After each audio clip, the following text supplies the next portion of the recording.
Hi, and welcome to This Week in East Brunswick, the township's own news and information program. This week, Stuart Davis investigates a new peer support group for teens with scoliosis.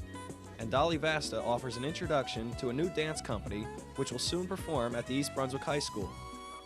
Ninth grader Nicole Duckett will provide comments on the Constitution, and we'll take a quick look at the library's current art exhibit. On Sports Care, New York Giants trainer Ronnie Barnes talks about warming up and down. Stuart Davis will return with a brief introduction to a new program on Channel 8, 18 Growing Up in East Brunswick. And we'll have information about the cable franchise renewal with Adrian Eisner on Consumer Aware, and close with our Township Council review. But first, here's a quick look at what's on Channel 8 next week. At 10 a.m. Monday, Lenore Kulick speaks with her guest, Ellen Mantell, about dressing the imperfect body on Look Great, Feel Great. At 10:30, children's librarian Marilyn Miller presents stories from the library for preschoolers. Tuesday evening at 7, Eye on the Library features an overview of the children's department and more. At 7:30 on Sports Talk, host John Megliaro interviews fitness expert Lenore Kulick. At 8 p.m. Tuesday, About East Brunswick with the Mayor focuses on township programs for senior citizens. Wednesday night at 7:30, For Art's Sake host Dolly Vasta visits with popular comedian Marilyn Michaels. At 8 p.m., The Arts will take you on a tour of the historic Middlesex County. We'll return at 7 and 8 next Thursday with more news and information on This Week in East Brunswick. And be sure to check the Channel 8 program guide for recasts of shows just mentioned and for sports coverage updates. This week, Channel 8's Stuart Davis spoke to East Brunswick teenager Robert Osfeld and nurse Marianne Zinno about a new peer support group for adolescents with scoliosis. Hello, this week I'm speaking with Rob Osfeld and Marianne Zinna, the coordinator of Robert Wood Johnson's Scoliosis Center, about a scoliosis support group that Rob is trying to organize. Rob, you were diagnosed with scoliosis about 2 years ago. Could you tell me about how you're going about organizing this support group? Well, when I was diagnosed as having scoliosis, I also was told I have to wear a brace every night. And I've done so for about the past 2 years. And not recently, about a year ago, I was talking with my doctor. I came back for a checkup visit, and he was asking me about how many hours I was wearing the brace every night, checking up if I was doing as I was told. And I told him I was pretty much wearing it as much as he'd wanted me to. And he seemed rather shocked, I guess I could say, by this. And I was wondering why. And he said, well, usually people aren't that compliant. And so I asked, well, what would happen if I didn't wear my brace for the prescribed time? And he said, well, you might risk major surgery as a result. So I thought that I might be able to sort of alleviate the situation by helping kids feel more comfortable wearing the brace. Now, he was saying, excuse me, he was saying that people, it's hard for them to wear it because of the peer pressure, the pressure they feel in themselves. With themselves, sometimes they don't feel as good about themselves when they do so. And I thought that I could help fix the situation. So then the idea of getting people to wear their brace by having a peer support group would make it easier. You felt that that would be the key to more compliance. Well, I thought that might be one method that would work. Okay, Marianne, could you tell us what scoliosis is exactly as a medical condition? Well, scoliosis is a side-to-side curvature of the spine.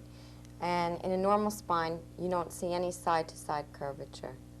And as the disease progresses, it tends to cause some problems.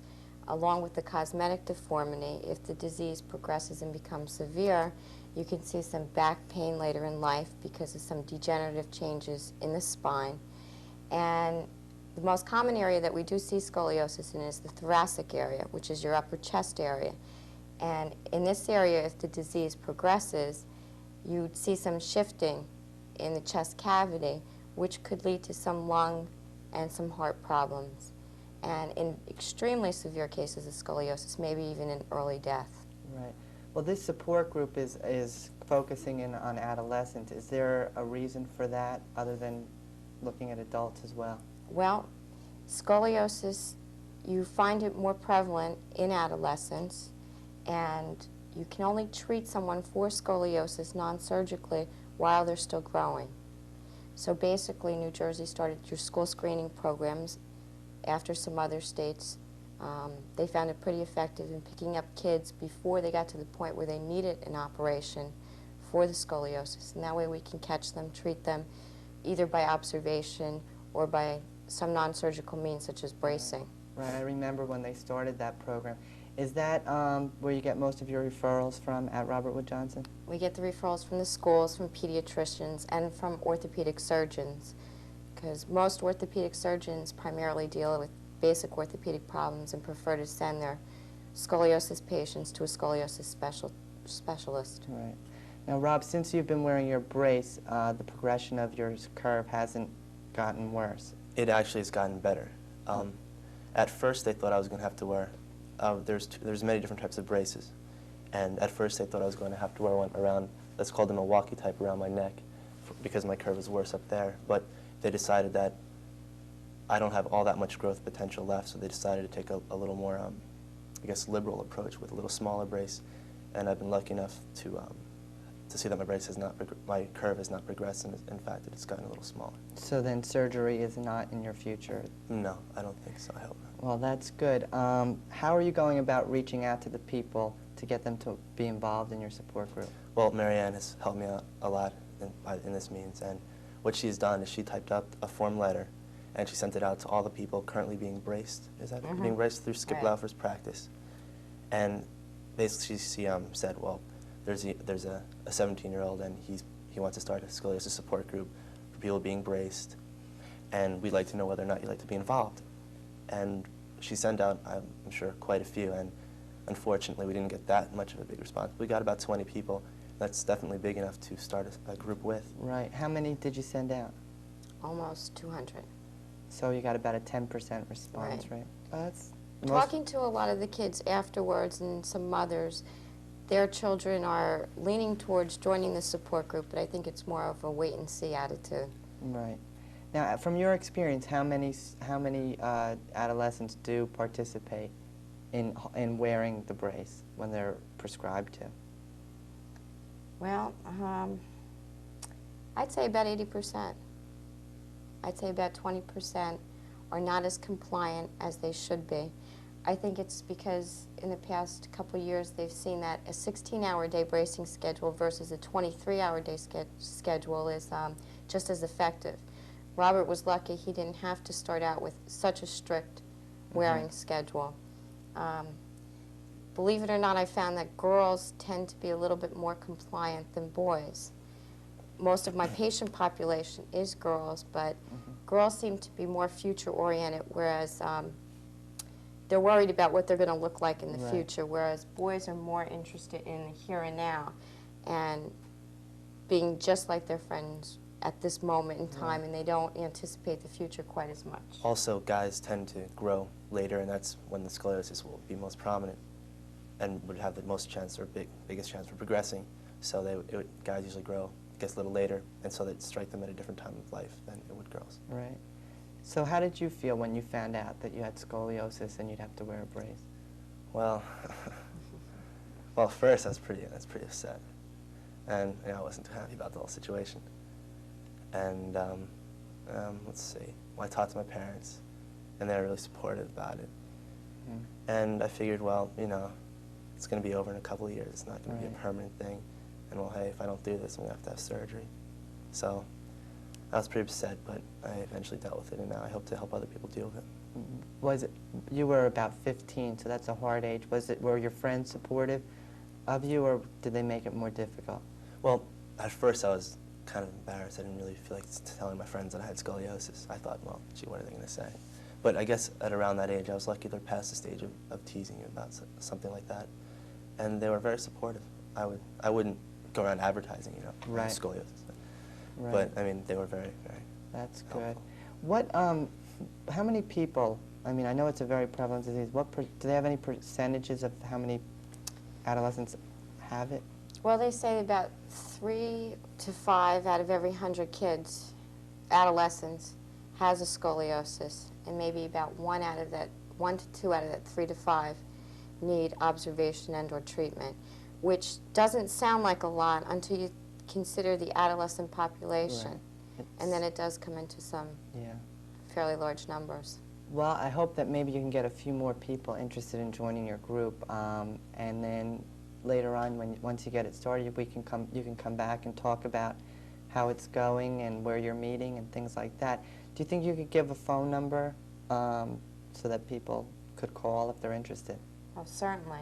It's 937-8798. And that's the scoliosis program. Okay, well, thanks so much for coming. I really appreciate it. Hopefully we'll see you again. Hi, I'm Dolly Vasta with your Arts Update, and I am so excited to be bringing to you some news of a wonderful dance company that will be coming here March 19th, 1988 at the East Brunswick High School Auditorium. They're called Chen and Dancers, and they're one of the most innovative young dance troupes coming out of New York today. They have toured throughout the world, and this will be their premier performance in this entire area. Now, they have been described by the New York Times as being the image of a fairy tale. They present a dance repertoire that is theatrical, lyrical, and lovely. And for the next few weeks, through Arts Update, you're going to be seeing excerpts from some of their work. Now, tickets are very inexpensive. They are $10 for adults and $5 for seniors and students. And this has been made possible because it is being funded by the Mid-Atlantic Arts Foundation. All you have to do is call me at 390-6825 because tickets are available now. I hope all of you will come out to see this. In the meantime, take care.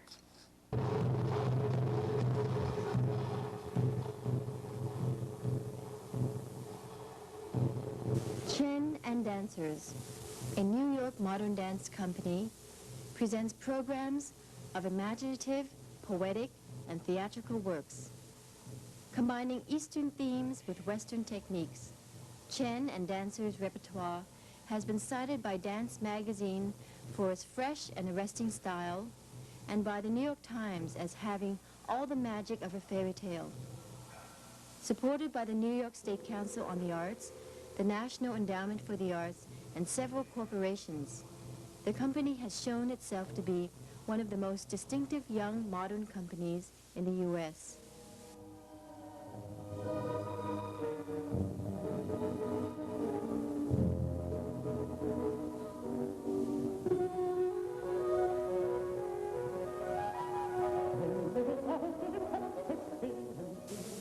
Artistic Director H.T. Chen has been the recipient of numerous awards for choreography, including 2 fellowships from the National Endowment for the Arts, a New York State CAPS Award, a Jerome Foundation grant, and a summer residency at The Yard.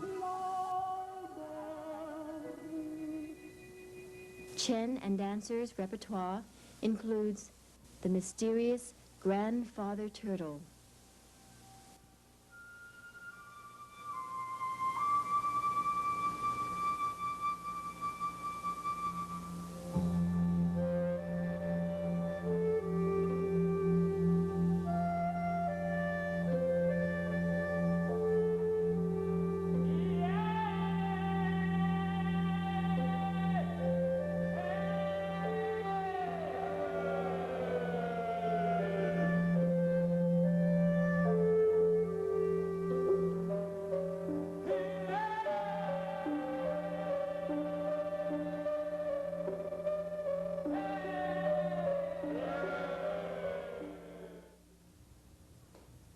The humorous Only Chinaman in Great Falls, Montana Blues.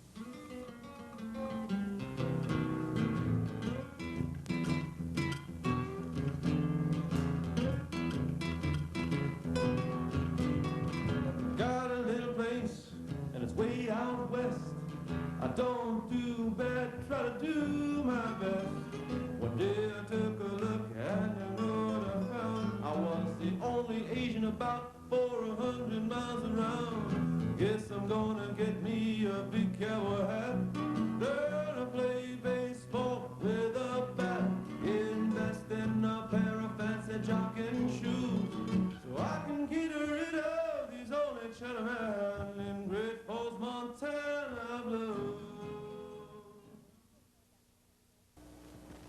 Hello, Hello, my name is Nicole Duckett. I'm a 9th grader at Churchill Junior High, and I will be presenting you with this week's comment on the Constitution. My topic is the presiding officer for the Constitution. George Washington was chosen as the president of the convention because of his fine manners, refusal to inflict ideas on others, and ability to maintain good order. Washington was unanimously elected due to his superb behavior. He didn't serve on committees and seldom addressed issues. Washington was one of the first delegates to reach Philadelphia and one of the last to leave. Robert Morse, with whom Washington roomed, was the one that moved to be chosen as president. No one else was as dignified for the position except Ben Franklin, who was too old and not strong enough. Washington diffidently accepted the post. On July 10th, Washington wrote to the absent Alexander Hamilton that he could find but little ground on which the hope of a good establishment can be formed. I almost despair, he said, of seeing a favorable issue to the proceedings of our convention, and do therefore repent having had any agency in the business. Concerning the president, the Constitution stated that there was to be a president chosen by a majority of electors authorized to vote by the several states. The president was to dominate an executive branch. Washington was eager for a strong executive, wanted the 3/4 requirement. The president was to play a prime role in foreign affairs, direct the Army and Navy, and make federal appointments subject to the approval of Congress. Washington struggled through the writing and the signing of the Constitution. He was a strong, intelligent, dignified man who would be remembered for many things, one of them being the presiding officer for the Convention of the Constitution. Thank you.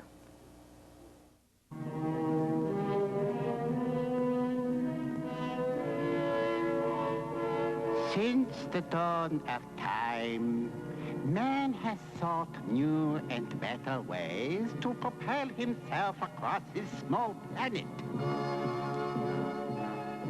Now, a new age dawns as man discovers the foot. Just one foot can hop, tap, kick. 2 feet can walk, skip, run. A small hop for one man, a great step forward for mankind. This message was brought to you in the interests of the better use of feet. A message from the NRPA and your local Recreation and Park Agency. The Raritan Photographic Society is currently displaying a collection of unique and fascinating photographs at the East Brunswick Public Library. These photos can be seen on the walls of the library throughout January. The photos, inspired by people, places, or objects, offer a dramatic depiction of everyday life, while others capture a mood or create a fantasy. In some, faces and situations seem familiar, while other subjects spark the imagination. Selected photographs are for sale and can be purchased from the Society for prices ranging from $35 to $175. The Raritan Photographic Society welcomes new members and focuses on instruction and demonstration as well as competition. Meetings begin at 8 p.m. and are held on the first Thursday of each month at the East Brunswick Public Library and on the third Thursday of each month at Temple B'nai Shalom, also located in East Brunswick. For information regarding the exhibit or membership, contact Joe Tansky, evenings at 727-1641. So stop by the library and treat yourself to a refreshing glimpse at life through a new and different perspective. Sports Care. Today, warming up and warming down with Ronnie Barnes, head athletic trainer of the New York Giants. Athletes of all ages risk muscle soreness, decreased athletic performance, and even injury by not including proper warm-up and warm-down as a regular part of their exercise routine. Warm-up is a low-level activity which you should do prior to stretching and activity. The most beneficial method of warming up is to do a general warm-up until you begin to perspire, followed by a stretching routine and practice movements which use the muscles and motions involved in the activity. Keep in mind that the warm-up period should not be used as an additional exercise or practice session. The purpose is to warm up, not wear out. To ensure the benefits of your warm-up routine being carried over to the activity, there should be a time delay of no more than 10 or 15 minutes between warming up and beginning the activity. Remember to make appropriate adjustments according to the environment and the amount of clothing you're wearing. Cold weather requires a longer warm-up period than does a hot day. Extra clothing that is used during the warm-up may be taken off during exercise, but should be replaced when warming down. To help combat muscle soreness after the exercise or sport, you should warm down by performing easy, comfortable, large muscle activities, such as light jogging or walking, followed by gentle stretching routines. It is important to remember to warm up and warm down every time you exercise. Warm up is not to be used as an extra conditioning time. You should warm up first, then stretch. After exercise, you should warm down, then stretch. Hello, and welcome to Consumer Aware. I'm Adrienne Eisner, Director of the East Brunswick Consumer Affairs Office. Today we're going to be talking about the East Brunswick Township Cable Franchise Renewal. The Township is now in process of conducting franchise renewal procedures for cable television in accordance with federal and state law. This process begins 30 to 36 months before the expiration of the current franchise agreement. Our expiration date with Stora Cable Communications is January 17, 1990, which means that we are now within that 30 to 36 month period. The actual procedures will be carried out by the township, but they are clearly defined by the state and fall under the authority of the Office of Cable Television in the Board of Public Utilities. The Consumer Affairs Office is coordinating all aspects of the evaluation procedures, which include technical analysis, complaint record analysis, financial analysis, a community survey, public hearings, and preparation of the municipal report. The first phase consists of proceedings to assess the municipality's future cable-related needs and to review the past performance of the cable operator. The township newsletter, which every resident will receive during the third week in January, has a cable subscriber questionnaire on page 4, which we are asking you to fill out and return to the Consumer Affairs Office. It is important that you take this opportunity to let us know your opinion of the quality of service you are receiving from Stora and also the programming and changes you would like to see in the future. All responses and recommendations will be given careful consideration. Please take advantage of this opportunity and take a few minutes out to complete this questionnaire. In the spring, the township will be holding public hearings, which will provide yet another opportunity for the public to participate. If you have any further questions about cable television or the cable subscriber questionnaire, please contact us at the East Brunswick Consumer Affairs Office. We are located in the East Brunswick Municipal Building, and our office hours are from 9 a.m. until 5 p.m., Monday through Friday. Call us for further information. Thank you for joining me on Consumer Aware. See you again next time. This is Stuart Davis. In February, the 18 crew and I will take a look at what East Brunswick teenagers do with their spare time. Research on this topic took us to the Birch Hill nightclub in Old Bridge. Here, area youths get a taste of the adult nightlife every Sunday evening. But if you're over 20 and expect alcohol to be served, don't come to the Birch Hill on Sunday. I spoke to several local teens at the club. Here's Linda Erzin, a high school senior. Why come out to Old Bridge to go dancing? It's the only nice dance club around for teens. How old are you? 17? So you're a senior in high school? Yes. Do you find the crowd a little young for you, or? Yeah, some of the kids are pretty young, but it's the only nice dance club around. For a closer look at what teenagers do around town, tune in to 18, Growing Up in East Brunswick, on the first and third Wednesday in February at 8 p.m., or catch it the following Saturdays at 11 a.m. Recreation Manager Karen Burke and local teenagers will join me for a discussion about the activities East Brunswick offers its youth. At Tuesday night's council agenda session, a comprehensive snow and ice control plan was presented to the council by Thomas Vann, Director of Public Works and Water Resources. The main objectives of the plan are to prevent accidents and to provide for the mobilization of residents within a reasonable period of time, both of which Van claims have been accomplished during the 1988 winter season. Van notes that accidents on major township roadways have decreased by 99%. There are 50% less resident complaints, and that snow removal vehicles have experienced fewer breakdowns. The department is exploring the possibility of utilizing a different method for snow removal known as the liquid calcium chloride system. Mayor Fox supports the idea but contends that the system is between 10 and 12 times the cost of salting. With a calcium chloride method, the roadways would be virtually clean of any snow or salt. Residents can assist with the snow removal process by following several suggestions outlined in Appendix F of the plan, as well as in East Brunswick Today. A copy of the plan is available for review in the East Brunswick Township Clerk's office. The Council also presented nominations for the Redevelopment Agency. A vote will be taken on Monday, January 25th, as will a vote on council appointments for the Township Board of Ethics and Sewage Authority. Judith Lebline, Director of Recreation and Parks Department, presented an informational video outlining the shade tree procedures in East Brunswick. The tape explained the need for increasing funding for shade tree pruning and maintenance in order to avoid disruption with community services such as tree sweeping, garbage, and leaf collections. That's all for this week. Thanks for watching.